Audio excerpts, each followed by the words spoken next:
For believers in free trade, Boris Johnson's speech in the Painted Hall on Monday was, in many ways, highly encouraging. The Prime Minister emphasized the role that free trade has played in lifting some of the poorest people on the planet out of poverty, name-checked Adam Smith and his invisible hand of the market, and deplored the fact that mercantilists are everywhere, as he criticized both tariff and non-tariff barriers to trade.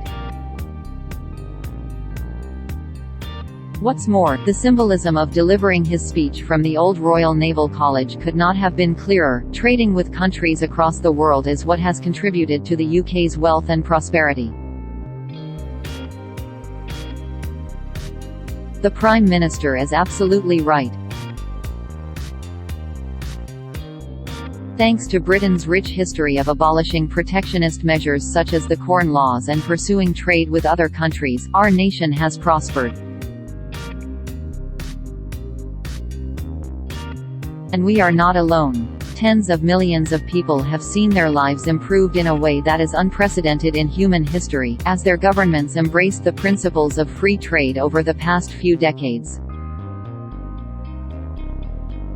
But the world is changing. Today, with Donald Trump taking an increasingly isolationist approach to U.S. foreign policy and other countries retreating from the globalist outlook, it is vitally important that the UK steps up to champion the case for free trade. I do not doubt that Johnson is enthusiastic about using the opportunity presented by Brexit to forge an independent, outward-looking trade policy. However, if he is not careful on other fronts, he could risk undermining his globalist instincts. Take the negotiations with the EU. These will no doubt be complex and politically charged, they already are, but Johnson would do well to not focus too hard on newspaper headlines about the need to be tough with the EU, and instead recognize that a free trade agreement with our European partners is mutually beneficial. The main prize of Brexit is the opportunity to forge partnerships with the rest of the world, including emerging markets, but it would be foolish to forget that the EU is still our biggest trading partner. And no matter how many other exciting trade deals the government strikes with countries around the globe, remember that distance still matters when it comes to trade, and so it would be wrong to turn our backs on the EU. The Prime Minister's comments during the election were also a red flag. He promised to introduce new state aid rules which would allow our government to support failing UK industries. While this might appeal many of the people who voted for the Conservatives for the first time in December, it would be a mistake. Using taxpayers' money to bail out unprofitable industries, or implementing tariffs which would tax imports, would be incredibly damaging to British consumers, and to the economy.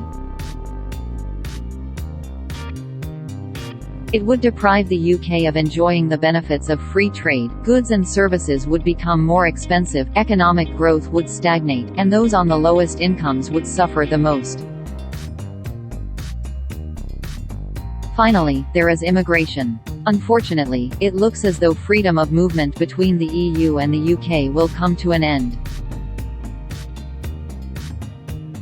This is disappointing. Immigration is not just a good thing in itself, injecting energetic and talented workers into the UK labour market, it also helps to boost trade between countries. As such, if the government is set on reducing the numbers of EU migrants, it should aim to introduce freedom of movement between the UK and Australia, Canada, and New Zealand. This could then be expanded to other countries. Free trade is great, and the Prime Minister is right to say that this country should champion it. However, he should ensure that he doesn't find himself inadvertently implementing policies which would undermine it.